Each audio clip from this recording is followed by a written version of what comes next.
것까지도 빼앗기리라. 아멘. 오늘 본문을 살펴보면 여러 밭에 떨어진 씨앗의 비유를 예수님께서 전해주고 계심을 알 수 있습니다. 조금 더 정확히 이야기해 보면 예수님께서는 앞선 본문인 4장 초반에 농부가 여러 땅에 씨를 뿌리는 이야기를 하셨고, 그 후 말씀하신 씨앗과 또 땅에 관한 설명을 지금 제자들에게 해 주시는 장면이 오늘 우리가 읽은 본문의 주된 내용입니다. 그래서 이 내용들을 하나하나 살펴보고 이 시간 함께 계속 기도하기를 원합니다. 우선 씨앗에 대한 부분을 한번 살펴보기를 원합니다. 씨앗에 대한 예수님의 설명을 살펴보면 마가복음 4장 14절에 나와 있습니다. 뿌리는 자는 말씀을 뿌리는 것이라 라고 이야기했을 때에 뿌리는 자가 농부라는 것을 우리가 생각을 해본다면 농부가 뿌리는 씨앗은 말씀임을 우리는 알 수 있습니다. 여기서 말씀이라고 함은 정확한 의미가 있는데 그것은 예수님께서 이 땅에 오셔서 가르치고 계신 하나님의 나라나 하나님 나라의 가치, 그리고 구원의 메시지를 뜻하고 있습니다. 그러니까 지금 농부가 씨를 뿌린다는 행위는 우리로 하여금 농부이신 예수님께서 이 땅에 오셔서 말씀하고 계시는 구원이라는 것, 그리고 하나님 나라, 즉 천국에 대한 이야기를 하고 계신다는 사실을 우리가 알 수 있습니다. 마가복음뿐만이 아니라 마태복음 13장에도 동일한 본문이 기록되어 있습니다. 이 기록된 마태복음 13장의 전체 맥락이 어디 있냐 하면 하나님께서 사람들을 부르셔서 천국에 대한 사실을 알려주시는 장면 안에 이 씨 뿌리는 자의 비유가 들어가 있습니다. 그러니까 그런 의미로 살펴보자면 예수님께서는 계속해서 사람들을 모아서 자신이 이 땅 가운데 온 이유와 이 땅 가운데 도래하게 될 하나님의 나라, 그리고 이들이 구원을 가지게 되었을 때에 얻게 되어지는 천국에 대한 것을 계속해서 씨앗으로 생각하면서 얘기하고 계신다는 것을 우리는 알 수 있습니다. 씨앗을 살펴봤으니까 길에 대해서 하나하나씩 살펴보자면 길가에 대한 말씀을 하십니다. 길가에 뿌려진 씨앗에 대한 말씀을 하시면서 이 길의 특징은, 이 땅의 특징은 사탄이 와서 말씀을 바로 빼앗아 버리기 때문에 제대로 말씀을 듣지 못하는 형태를 말씀하고 계십니다. 노골적으로 말씀을 거부하거나 완강한 마음으로 받아들이기를 거부하는 사람들을 일으켜서 길가에 뿌려진 씨앗이라고 지금 예수님께서는 이야기하고 계십니다. 두 번째는 돌밭입니다. 돌밭에 대한 특징으로는 돌 때문에 뿌리가 깊이 내릴 수 없는 특징을 짚어내시면서 말씀을 듣고 난 후에 받아들이기는 하지만 그 후에 삶의 환난이나 박해가 있을 때에 넘어지는 사람들에 대한 설명을 하고 계시는 겁니다. 이들의 신앙의 베이스는 감정이고 감정에 따라 움직이기 때문에 정작 인생 가운데 신앙이 필요한 상황에서는 안절부절하거나 인내하지 못하면서 결국에는 흔들려 버리는 사람들을 이야기합니다.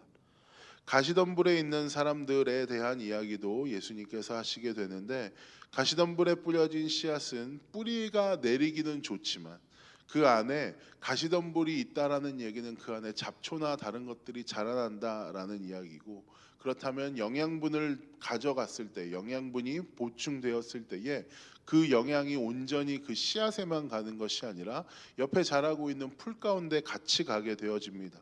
그래서 다른 것들에 대해 영양분을 빼앗기는 땅을 이야기하고 있습니다. 이런 사람들은 말씀을 듣기는 하지만 말씀의 영양분이 깊이 내려가는 것이 아니라 그 안에 가지고 있는 다른 생각 안에 이 영양분들이 분산되기 때문에 세상의 다른 염려나 유혹으로 인하여서 말씀을 제대로 찾기 힘든 사람들, 그래서 매번 그들의 신앙의 삶의 우선순위가 바뀌어지는 사람들을 뜻할 수도 있겠습니다. 마지막으로 나오는 땅은 좋은 땅입니다. 뿌린 씨앗은 여기 좋은 땅에 뿌려진 씨앗은 우리가 별 설명할 필요 없이 열매를 맺는 익숙한 땅임을 알 수 있으며 예수님께서 우리에게 요청하시는 땅이기도 합니다. 우리에게 익숙한 기도, 나올 만큼 우리가 기도할 때 이런 관용어구를 많이 쓰게 되어지는데 30배, 60배, 100배의 결실을 맺게 해달라는 기도의 요청이 이곳에서 나올 정도로 사실 이 좋은 땅에 대한 설명은 별도로 필요가 없을 만큼 우리에게 너무나도 익숙하고 우리가 좋아하는 구절이고 좋아하는 땅의 모습이기도 합니다. 그리하여서 이 네 가지의 땅들을 이야기하고 씨앗을 이야기할 때에 항상 설교는 이런 쪽을 향하게 되어집니다. 그래서 우리의 마음은 과연 어디에 있고 나의 마음은 어떤 땅에 머물고 있는가? 나는 과연 그 땅에 머물음으로 인하여서 열매를 맺는 사람인가? 라는 질문을 하게 되어집니다. 그리고 자기가 조금 더 나아가서 나는 감사하게도 하나님께서 나를 좋은 땅에 두시는 것 같다라고 생각이 된다면 그 다음에 우리는 자동적으로 생각하게 되어지는 것이 열매에 대한 부분인 것 같습니다. 내가 맞을 30배, 60배, 100배의 열매는 과연 무엇이 되게 될 것인가?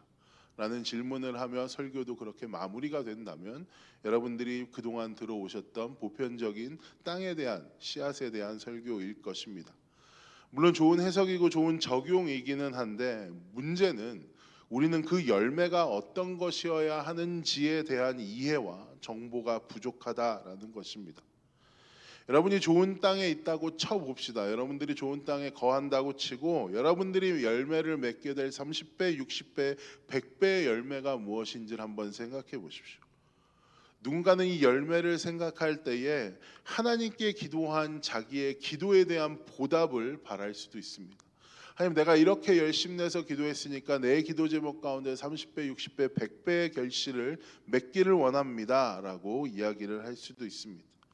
누군가는 자기가 헌신한 시간에 대한 보상을 요구할 수도 있을 것입니다.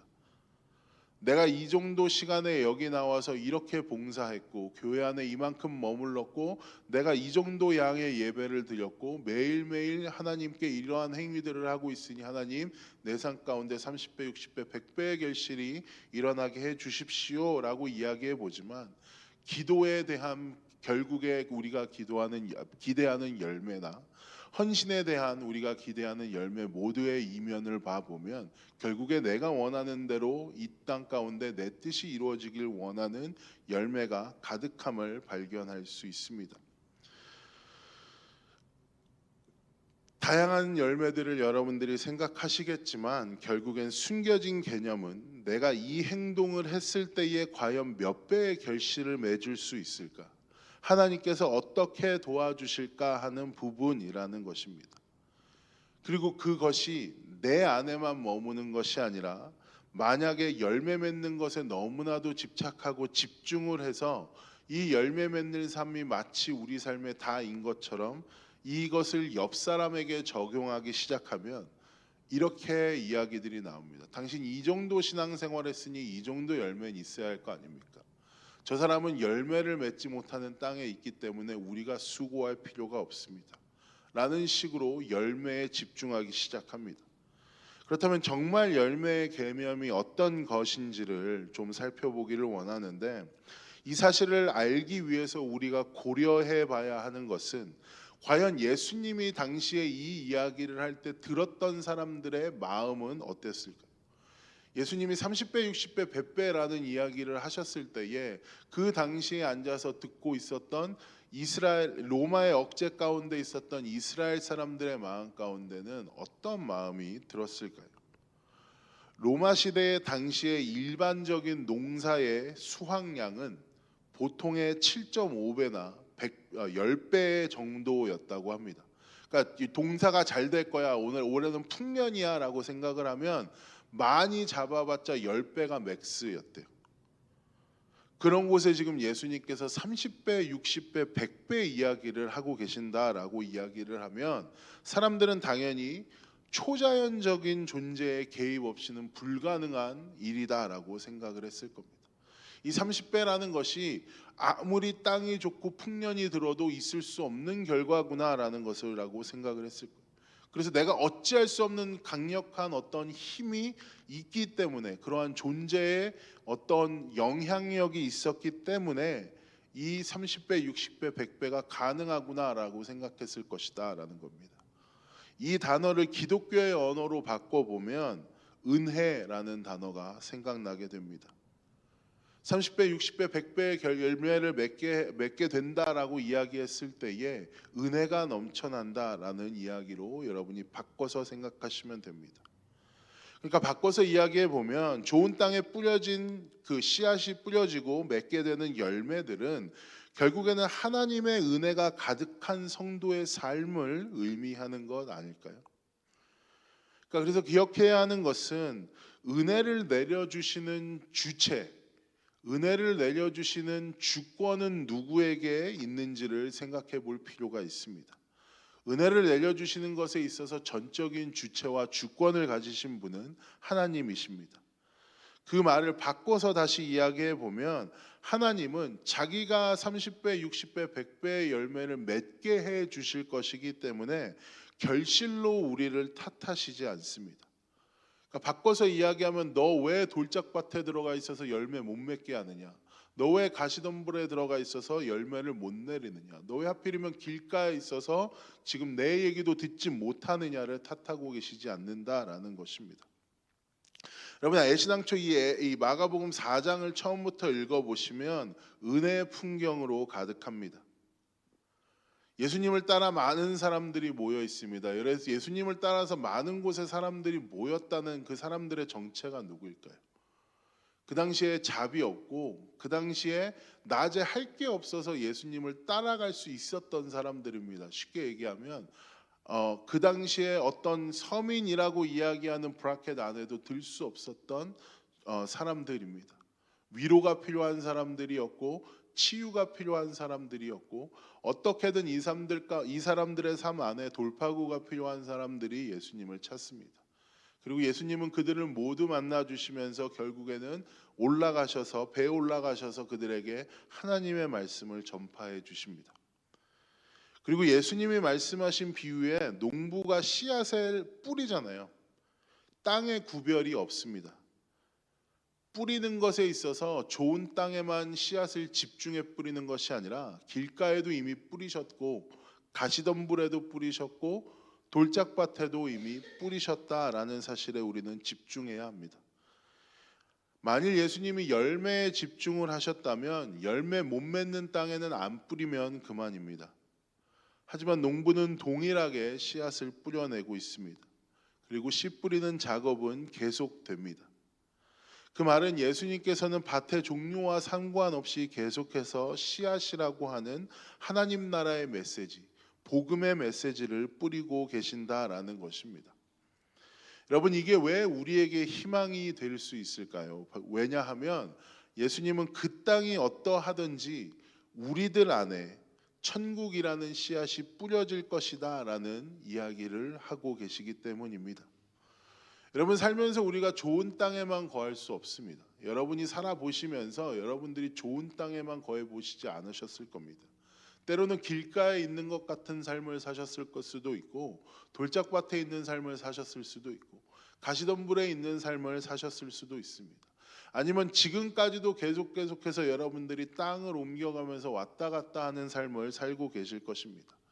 만일 하나님이 여러분이 좋은 땅에 있을 때만 씨앗을 뿌리는 존재였다면 이 자리에 앉아 있을 수 있는 사람은 제가 장담하건대 한 명도 없습니다. 소망이 되고 여러분이 이 자리에 앉아서 예수님의 말씀이구나라고 생각하면서 하나님의 말씀을 자신에게 주시는 말씀으로 받아들일 수 있는 이유는 예수님께서 우리가 어떤 땅에 거하기 전에 계속해서 그 땅에 상관하지 않고 씨앗을 뿌려 주셨기 때문에 우리가 이 자리 가운데 있는 것입니다. 그래서 우리가 어떤 땅에 있는지를 먼저 생각하기 전에 먼저 반드시 고려해 봐야 하는 것은 우리가 품고 있는 씨앗, 어쨌든 간에 땅과 상관없이 뿌려지는 그 씨앗이 어떤 씨앗인지를 먼저 생각하는 것이 순서입니다. 그때 그 씨앗들을 낭비하시면서 그 씨앗을 그 땅 가운데에도 계속해서 뿌려내신 예수님의 사랑과 또 예수님의 희생을 깨닫게 되는 겁니다. 그리고 그 예수님을 알아감이 우리가 사는 하루하루를 결정하고 그리고 결국에는 그 땅의 토지를 변화시킬 겁니다. 그래서 결국에는 하나님의 은혜가 넘쳐나는 하나님의 주권으로 말미암아 부어질 수밖에 없는 30배, 60배, 100배의 은혜가 넘쳐나는 하루를 살게 될 것입니다. 말씀을 마무리하길 원합니다. 오늘 하루 여러분이 집중해야 하는 것은 나는 어떤 땅에 있는가를 고민할 것이 아닙니다. 땅이 어떤 땅인가를 고민하시기 전에 땅에 상관없이 씨를 뿌리는 예수님을 먼저 여러분 마음에 깊이 모시고 예수님께서 우리에게 뿌려주신 그 씨앗의 의미나 그 씨앗의 대가를 생각하시면서 그 씨앗의 힘으로 말미암아 우리의 토질이 변화가 되는 하루를 사는 우리가 되기를 소망합니다. 기도하겠습니다. 사랑과 은혜의 하나님 아버지, 우리 모두 사실은 좋은 땅에 거하기를 원합니다. 좋은 땅에 거해야 하나님의 은혜가 있는 줄로 알고 있습니다. 하지만 오늘 말씀은 정다른 이야기를 합니다. 우리가 어떤 땅에 거할지라도 농부는 씨앗을 뿌려냅니다. 그 씨앗이 버려지는 것이라 할지라도 효력이 없어지는 것이라 할지라도 그 농부는 계속해서 씨앗을 뿌려냅니다. 땅 가운데 상관하지 않고 계속해서 자라기를 바라며 뿌려내는 그 예수님의 사랑을 우리가 다시 한번 깨달아 살아가기를 원합니다. 그리하여서 나의 어떠한 힘으로 이 세상을 살아가는 것이 아니라 하나님의 사랑으로 말미암아서 내가 그 하나님의 사랑의 씨앗을 우리 마음 가운데 가지고 있는 사람이다라는 그 마음과 그 자부심 하나로 우리가 오늘 하루를 살아가면서 그 씨앗이 우리의 삶을 어떻게 변화시킬 수 있는지를 알아가는 우리 될 수 있도록 오늘 하루 가운데 함께하여 주시옵소서. 감사드리며 모든 말씀 우리를 권하신 예수님 이름으로 기도했습니다. 아멘.